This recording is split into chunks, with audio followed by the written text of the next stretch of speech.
sin más, vamos a dar la bienvenida a Miriam González, que nos hablará de frontend y sobre todo de su pasión, que es el código.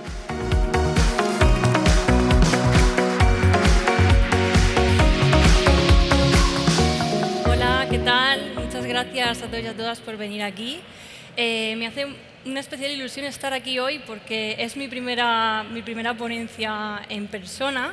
Yo empecé a crear contenido el año pasado y a dar charlas, pero todas eran online por el tema de COVID. Entonces, pues es la primera vez que estoy aquí con personas y me hace mucha ilusión, por eso os doy las gracias.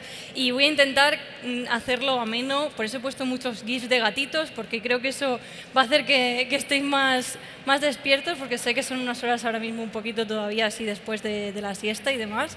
Y nada, estoy aquí para contaros un poco mi camino en el mundo de la programación, del desarrollo web y un poco también para intentar que pueda servir de guía el camino que yo he recorrido para alguien que esté en una situación similar, que esté empezando. No sé, antes de empezar quiero lanzar una pregunta aquí a la gente. ¿Cuántos de vosotros, levantad la mano, quien no se haya sentido en algún momento perdido o perdida de qué hacer con tu vida, qué hacer, la carrera que elegir? Bueno, en fin, yo creo que todos hemos pasado por esa situación. Yo también he estado ahí, yo también he tenido que tomar decisiones difíciles a una edad muy temprana y decir, a ver, esto es realmente lo que yo quiero hacer, estoy segura con lo que he elegido, y sé que yo desde aquí os quiero transmitir que todos hemos pasado por lo mismo, todos hemos pasado por situaciones de indecisión, de no saber por dónde tirar. Entonces, por eso, con esta charla, pues yo os voy a contar un poco mi camino para que os pueda servir de guía, ¿no? Y bueno, me voy a presentar primero de todo. Yo soy Miriam González, soy frontend developer, desarrolladora frontend en una empresa americana que se llama 64 Robots, y también soy creadora de contenido. Me podéis encontrar en Twitter, en Instagram, en TikTok, como Miriam Gomp, y también me podéis encontrar y ver mis proyectos en mi perfil de GitHub. Y bueno, como os he dicho, hoy voy a hablar de mi historia de amor con el desarrollo web, es decir, mi camino, pero yo le he querido dar como este enfoque, una historia de amor. Y antes de comenzar quiero hacer un disclaimer, quiero aclarar una cosa, y es que lo que yo os voy a contar es solamente uno de los caminos que podéis seguir. Hay muchísimos caminos, no hay el camino perfecto, ya no solo en la programación, sino en cualquier profesión digital, porque hay muchas áreas en las que os podéis enfocar, en las que os podéis dedicar. Hay muchas especialidades, incluso se pueden hasta combinar, ¿no? Entonces, está bien que conozcáis diferentes caminos, diferentes áreas las que podéis hacer, pero al final sois vosotros los que tenéis que construir vuestro propio camino y bueno, pues el mío simplemente es uno más. Esto os lo quería dejar claro porque muchas veces parece que como que alguien aquí en el escenario os cuenta este es mi camino y parece como que es el perfecto, el que hay que seguir. Y yo quería dejar claro que eso, que simplemente pues puede servir de guía. Así que vamos a ver un poquito en mi charla. Pues primero vamos a ver pues mi relación con la programación, cómo tuve yo mi crash y dije, oh, la programación, ¿esto qué es? A mí me encanta. Luego, pues mis pasos por el mundo del frontend. Vamos a ver también mi otro lado, que es mi relación con las redes sociales y cómo empecé a crear contenido. Y finalmente pues, voy a dar unas reflexiones, unos consejos que he ido aprendiendo a lo largo de este camino y que a mí también me hubiera gustado tener estando en vuestra situación, estando ahí sentados. Así que vamos a empezar por el principio, por mi relación con la programación, o lo que es lo mismo, cómo conocí la programación. No sé si conocéis esta serie, pero a mí me encanta y quería meter la referencia. Todo empezó desde muy pequeñita.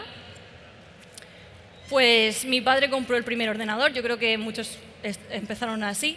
Y yo desde pequeñita ya me encantaba dibujar con el Paint y yo ya ahí me manejaba con el ratón, con el teclado y disfrutaba mucho con el tema de todo lo relacionado con el ordenador. Ya más adelante, cuando empezaron el tema de los teléfonos móviles y los gadgets tecnológicos, me encantaba estar como a la última, saber los últimos modelos. Bueno, luego ya vino Internet y ahí fue cuando mi cabeza explotó. Yo me encantaba todo lo que tenía que ver con Internet. Incluso me hice mi propio blog en Blogspot Y yo quería personalizarme mi Blogspot y empecé a tocar código, no tenía ni idea de lo que estaba haciendo. Yo solo sabía que tocaba por un lado y eso se cambiaba de colores y eso es lo que yo quería y dije, esto está bien. Y bueno, un poco con esa premisa ya en la adolescencia, pues tenía que elegir qué bachillerato escoger y como a mí me gustaba eso de los ordenadores, pues elegí el bachiller tecnológico.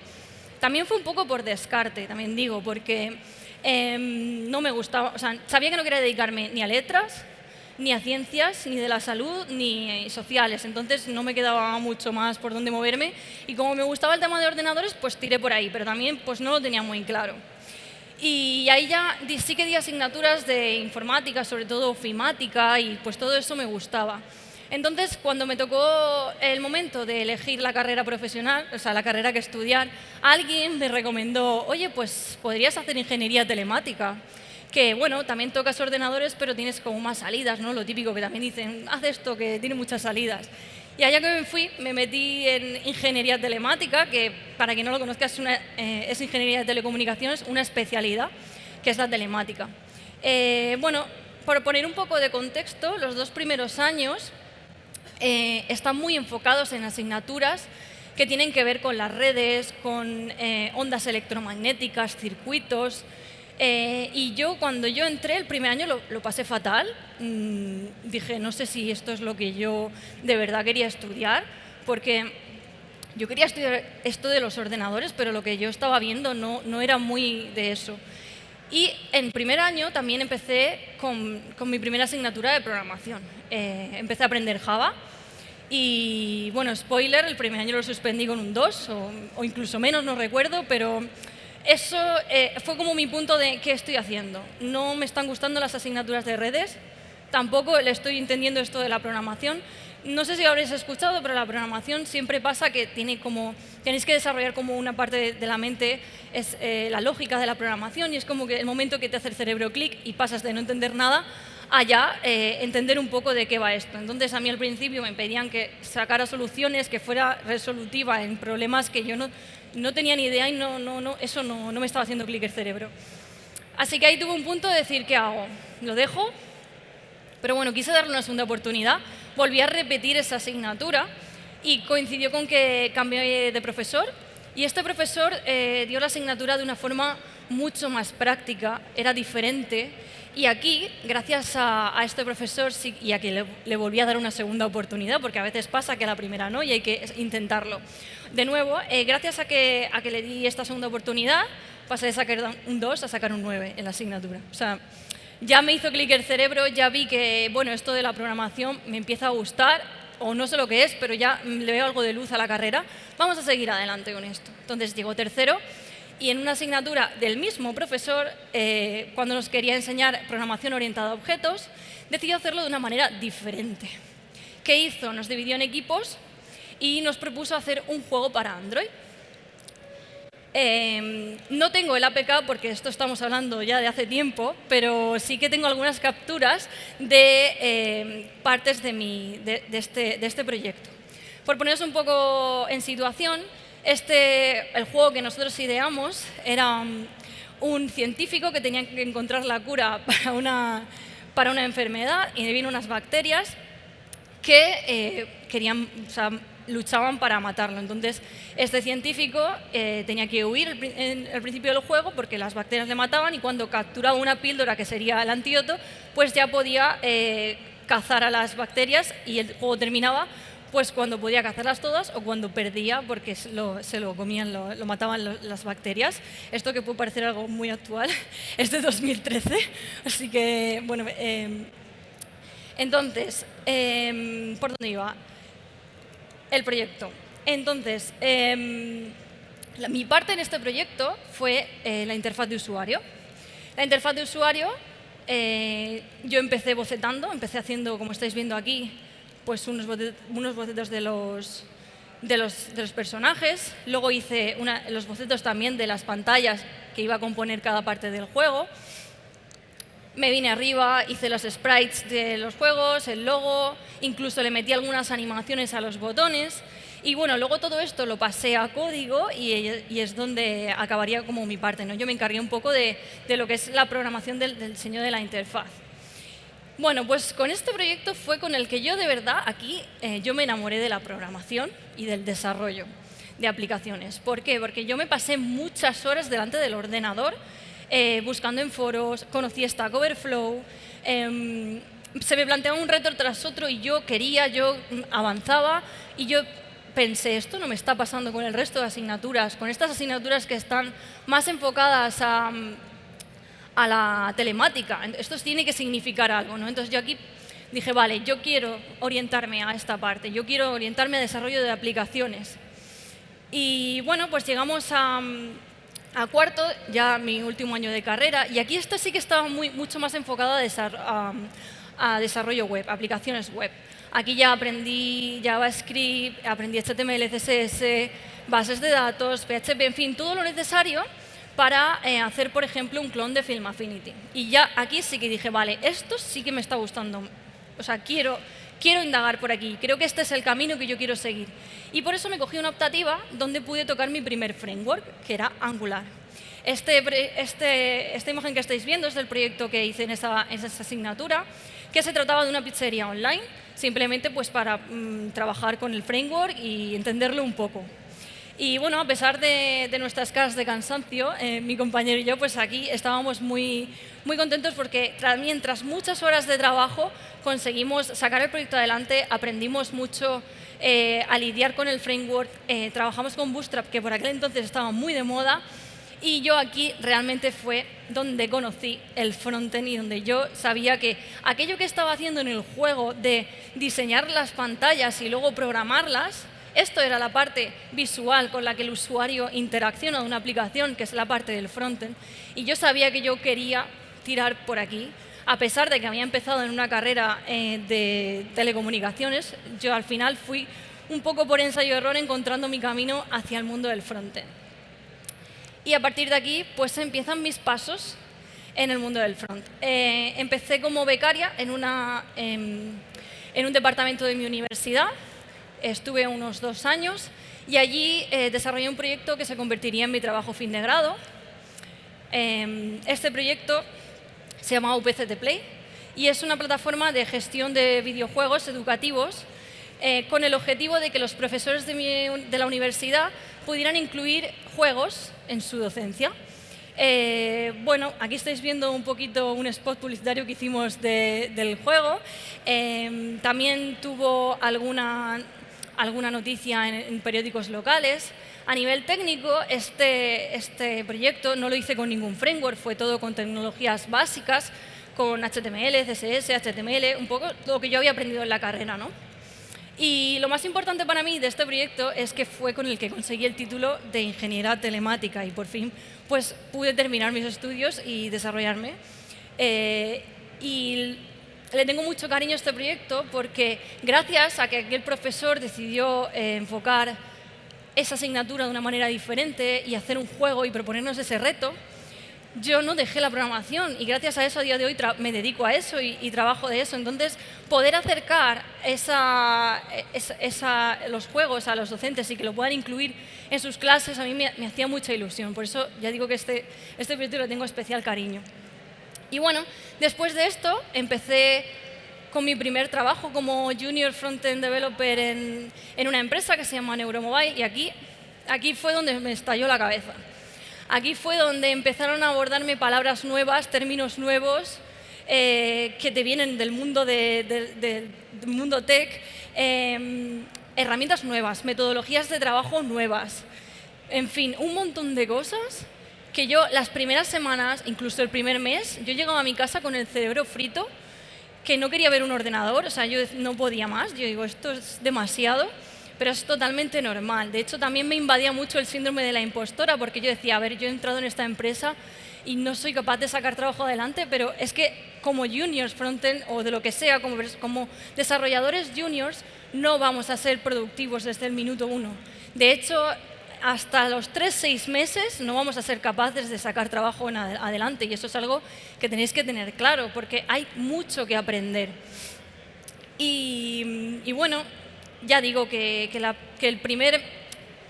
los primeros momentos fueron bastante frustrantes. Yo desde aquí quiero transmitiros que si estáis ahora mismo en esta situación o vais a entrar a un empleo nuevo como juniors, desarrolladores juniors, no temáis a esto. O sea, es muy normal sentiros así, es muy normal que os abrume tanta información nueva, tanta cosa nueva que tenéis que aprender, no pasa nada. Y bueno, la gran pregunta, Miriam, ¿con qué framework empezaste? ¿Empezaste con React? ¿Empezaste con Angular? ¿Empezaste con Vue?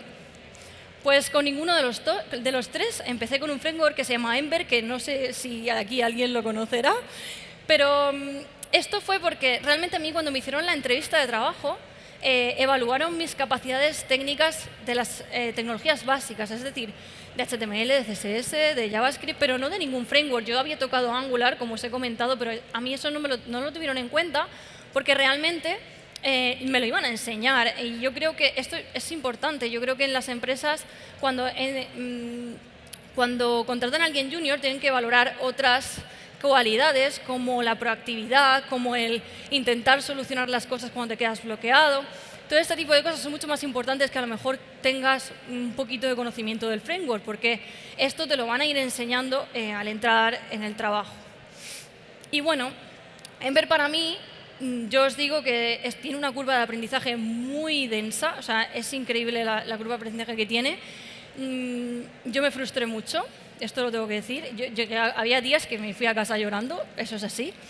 Porque, ya digo, entre todas las cosas que yo tenía que aprender ya de lo que os he comentado antes, más que encima este framework era complejo de entender, pues empecé a lidiar con una cosa que se llama la frustración, y esto es algo muy importante, que creo que tenéis que tener en cuenta porque os va a acompañar en todo el proceso, en toda nuestra carrera como desarrolladores, y es que tenemos que aprender a lidiar con la frustración. ¿Por qué? Porque si no, esto nos va a llevar a bloqueos. Tenemos que saber detectar que cuando que algo nos sale, empieza el tema de la frustración y ya lo vemos todo negro y ya sí que no va a salir. Y tenemos que conseguir detectarlo para decir, vale, voy a parar, voy a darme una vuelta, si puedo, vuelvo a esto el día siguiente y volver a intentarlo, no dejarlo.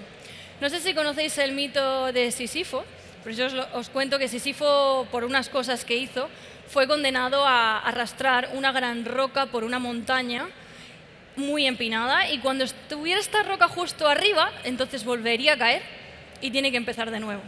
Y así durante toda la eternidad. Bueno, pues yo me he sentido muchas veces como Sísifo, vosotros seguramente os estáis sintiendo como Sísifo, porque de esto de que das un paso para adelante y dos para atrás, de que me estoy topando con la pared una y otra vez, y esto es algo, ya digo, que con lo que tenemos que acostumbrarnos a que va a pasar y así es como mejor lo vamos a llevar. Y si tenemos la habilidad de decir, vale, esto no va a poder conmigo, está la pared ahí, me voy a dar 10 veces, pero al final lo voy a sacar. Entonces, para mí es muy importante que tengáis en cuenta esto de la frustración y cuanto antes lo manejéis, os irá mucho mejor. Y bueno, otra de las partes que también creo que es muy importante y que también desarrollé mucho en esta primera empresa que estuve, es lo que ya ahora está muy de moda, que son las soft skills. Y bueno, tuve la oportunidad de gestionar un proyecto con todo lo que esto conlleva. Hablar con cliente, preparar las tareas, puntuarlas, preparar los sprints, liderar el equipo, entregar trabajo, en fin. Todo esto que tuve la oportunidad de hacer al ser una startup, al ser una empresa pequeñita, me dio una visión global de lo que es el desarrollo de un producto. Y es verdad que yo a día de hoy no gestiono proyectos, pero como trabajo con gente de producto, sí que tengo un poco una visión del trabajo que ellos hacen. Y yo creo que esto también es muy interesante. Luego, por otro lado, está la comunicación. También desarrollé mucho la comunicación y también creo que es una skill muy interesante, porque al final nosotros cuando desarrollamos algo estamos trabajando en equipo, trabajamos mucho en equipo. Y hay que saber comunicar, sobre todo dar y recibir feedback. Esto es muy importante, no es fácil dar y recibir feedback. Y también mentoría. Quería mencionar esto porque tuve la oportunidad de ser mentora de una chica junior que entró en mi empresa y aquí de verdad que se aprende muchísimo cuando tienes que enseñar a alguien porque tienes que tener los conceptos súper claros para poder enseñárselos a alguien. Y aunque parezca que digas, uff, es que yo cuando sea mentora es cuando ya sepa un montón, que va, o sea, aprendes muchísimo, ya digo. Cuando entra alguien y le tienes que enseñar la metodología que hay en la empresa o las herramientas con las que ya trabajas, tú aprendes muchísimo también. Más cositas. Por estos momentos llegó por ahí a mis oídos la experiencia de usuario, la interfaz de usuario y sistemas de diseño. Estos eran unos temas que a mí empezaron a llamarme la atención.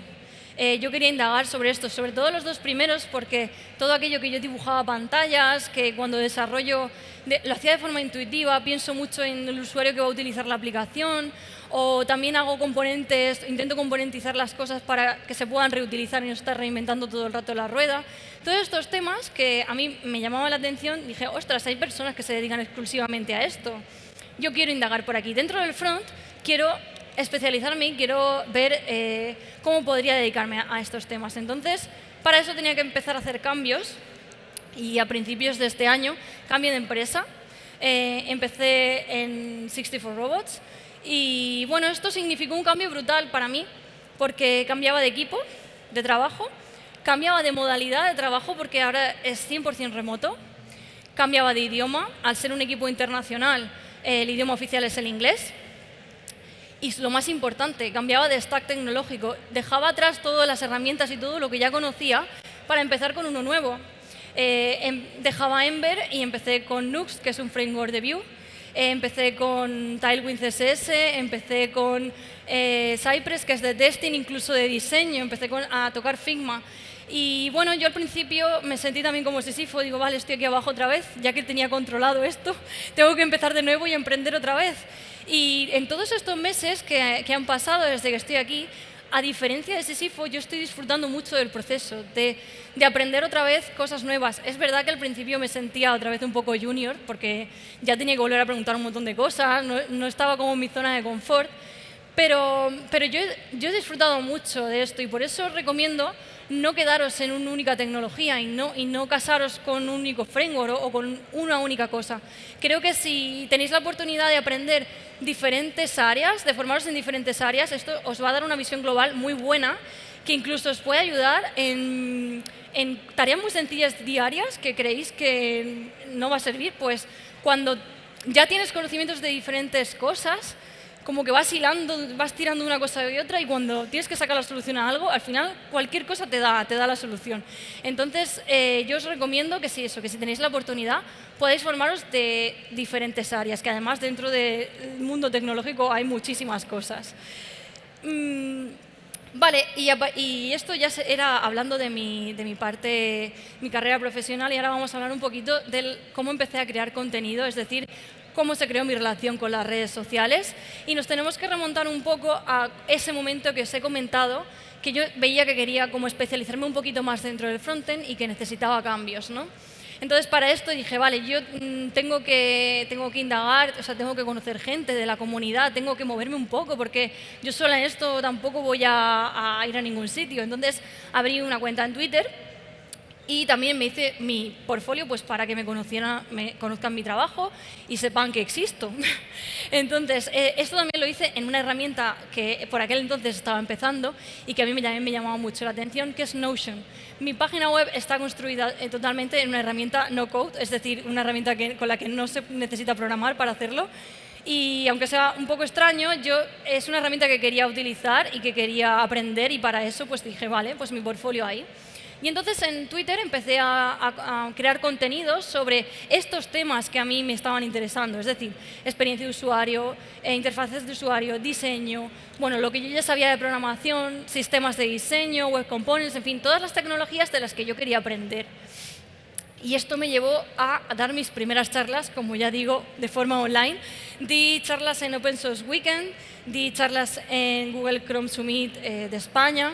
Y bueno, un día me vine arriba y envié una solicitud a un evento internacional porque quería también familiarizarme un poco con el inglés, porque quería como cambiarme de empresa. Y bueno, para mi sorpresa aceptaron esta propuesta y acabé dando una charla en JS World sobre sistemas de diseño junto a Evan You, que es el creador de Vue. Muy loco esto.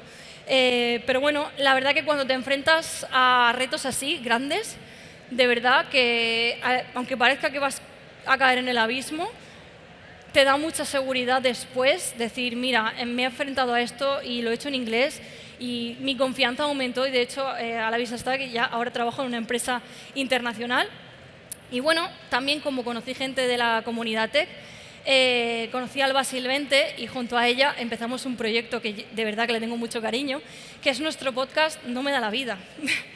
En este podcast todos los meses hablamos sobre novedades del mundo tech, hablamos sobre herramientas que descubrimos o debatimos sobre temas. Traemos también personas invitadas de la comunidad para que nos cuenten un poco pues, su camino o que hablar un poco con ellas. Y ya digo, esto sería como lo que se llama Pet Project o Side Project, ¿no? Que en el desarrollo pues, empezamos muchos proyectos, pero la mayoría de ellos se dejan abandonados. Pues yo tengo especial cariño porque he conseguido no dejarlo abandonado. Ya estamos terminando la primera temporada, es decir, llevamos ya un año con el proyecto y vamos a empezar la segunda. Y bueno, si no lo habéis escuchado, os animo a que os paséis, está en todas las plataformas, porque de verdad si queréis estar actualizados en el mundo tecnológico, está muy guay. Y además lo hacemos de una forma muy, como si fuéramos dos colegas que os están contando estas cosas, muy cercano. Y bueno, por marzo, creo que fue por marzo de este año, me abrí mi cuenta en TikTok. Dije, bueno, quiero enseñar programación de una forma diferente. Quiero enseñar que se puede aprender programación de la forma tradicional, pero también puedes hacerlo divertido. Puedes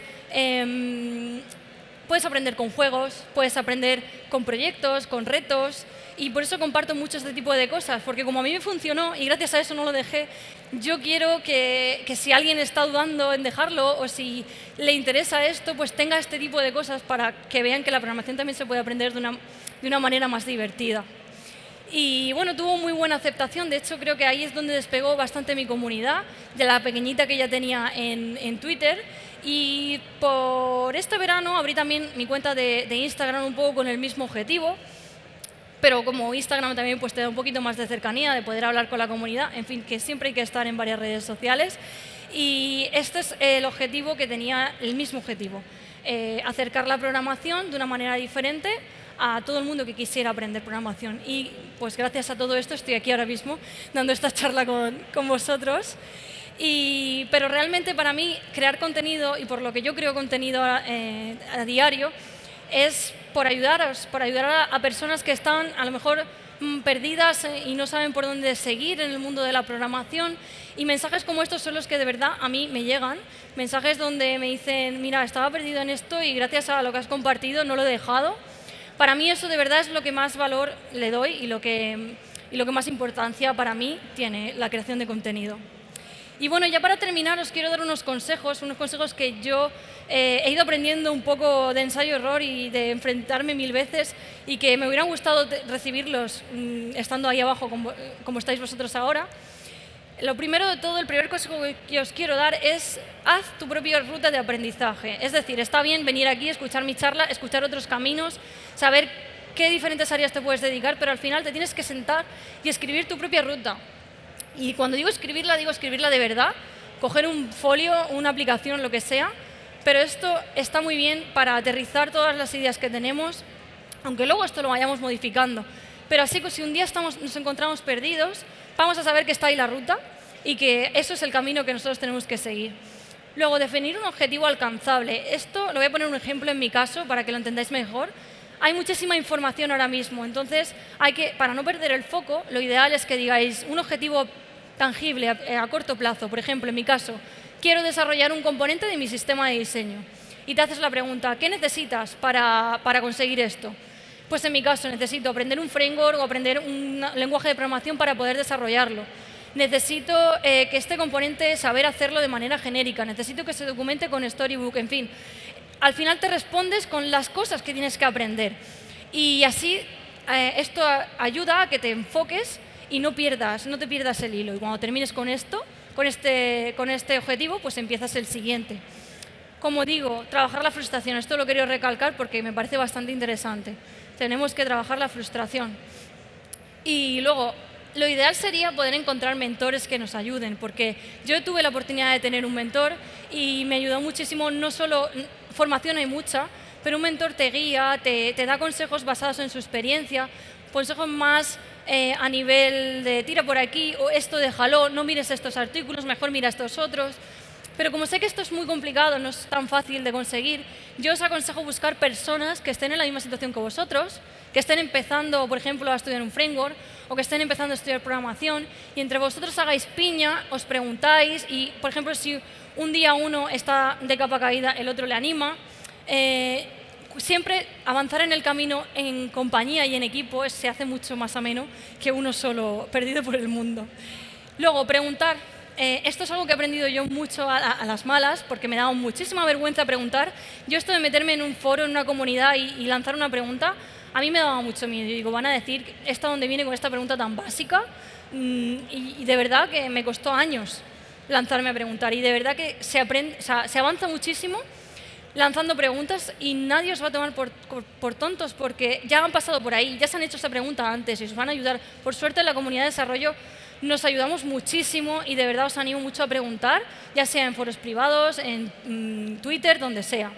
Y bueno, ya lo último, os digo que cuidéis vuestra mente porque de verdad cuando entráis en el mundo del desarrollo esto puede ser 24/7 ahí, es muy absorbente y yo os aconsejo que tengáis otro hobby, que no tenga nada que ver con el desarrollo o que salgáis con amigos, con familias, pero que respetéis esas horas de desconexión total porque si no, de verdad que vais a explotar el cerebro y esto hay que mejor tomárselo con calma porque la salud mental es muy importante.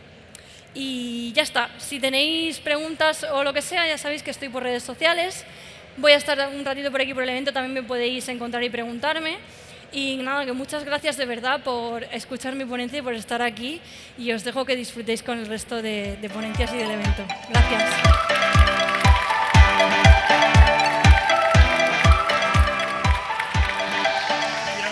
Gracias. Muchísimas gracias, la verdad que ha sido súper interesante. Y yo te quería hacer una pregunta, porque me interesa mucho esa dualidad, ¿no?, de desarrolladora, pero a su vez creadora de contenido. Y has dicho algo muy interesante, que has dicho que al final tú haces contenido, entre otras cosas, para ayudar a la gente, ¿no?, y devolverles un poco ese conocimiento. ¿Cómo es ese proceso creativo en tu cabeza? ¿Es algo espontáneo? ¿Responde al feedback que te da la gente en redes? ¿Cómo piensas del contenido? Porque he visto que publicas bastante. Sí, a ver, al principio es un poco lo que... Al principio sí publicaba un poco a lo que yo iba aprendiendo, ¿no? Yo digo, vale, yo esto que he aprendido voy a publicarlo a ver qué le parece a la gente. Pero una vez te arrancas a crear un poco contenido propio, la gente te va dando feedback y te va diciendo, publica sobre esto, háblame sobre esto otro, y más o menos simplemente con escucharles ya sabes el contenido que tienes que crear. Porque yo, por ejemplo, empecé, sí es verdad que dependiendo de qué red social, hay alguna más, en Twitter sí que publico más técnico y en TikTok publico más de iniciación. Entonces hay que tener un poco en cuenta también en qué red social y con qué público te mueves. Porque hay veces que yo he publicado en TikTok cosas muy técnicas y las preguntas eran, es que no entiendo directamente lo que me estás haciendo. Entonces, un poco me voy guiando por la comunidad en cada red social. Y para terminar, Miriam, queremos hacerte una pregunta. Me ha parecido muy inspiradora y muy motivacional tu charla. Y quería hacerte una pregunta porque estamos viendo, en particular en Jam to Digital, hemos tenido una gran cantidad de ponencias por mujeres en el mundo de tecnología, que llevamos 11 años, llevamos 10 años yendo a presentaciones, casi siempre el papel de la charla, de la ponencia, suele ser un hombre. Sí. Y en la programación, años atrás, pues más todavía, ¿no? ¿Has notado que hay un cambio, que las mujeres, que las chicas jóvenes, que cuando deciden por una carrera profesional empiezan a tomarse en serio la programación, el código, cosa que antes eso no pasaba? Sí, yo creo que es muy importante para eso tener referentes y yo creo que poco a poco se van viendo más mujeres como referentes en la programación y gracias a eso hay más mujeres que se animan y dicen, vale, sé que hay mujeres, de hecho a mí me han llegado mensajes de chicas que a lo mejor en su entorno no le han dicho que eso lo deje, que eso no tiene que seguir por ahí y a lo mejor de ver que yo sí que me estoy dedicando a esto o de ver otras compañeras que también se dedican a esto, se animan y dicen, mira, voy a seguir para adelante porque de verdad se puede dedicar una mujer a la programación y se puede vivir de ello. Entonces yo creo que tener referentes es muy importante para eso y como estamos teniendo más, lógicamente se está viendo un cambio. Pues nada, Miriam, muchísimas gracias, la verdad que te agradecemos tu tiempo y tu charla y nos vemos por aquí. Gracias, Miriam. Vale, adiós. Chao.